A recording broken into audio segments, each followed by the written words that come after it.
Welcome to the Learning Pines YouTube. We hope this video helps. You'll begin two parallel tracks, pasta and the tom yum base. First, bring salted water to a rolling boil and cook 200 g pasta until just under al dente, then reserve 1 cup of pasta water.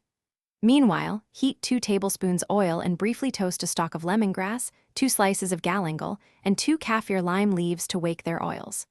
Once fragrant, sauté 2 shallots, 3 garlic cloves, and 1 to 2 teaspoons Thai chili paste. This builds the spicy, citrus backbone of the sauce.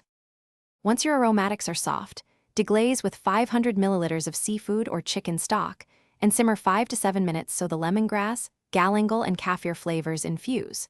Then stir in 100 milliliters coconut cream for silkiness, 2 tablespoons fish sauce for umami, and 1 tablespoon palm sugar to balance acidity.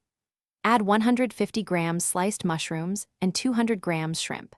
Simmer until shrimp are pink and cooked through, about 3 to 4 minutes.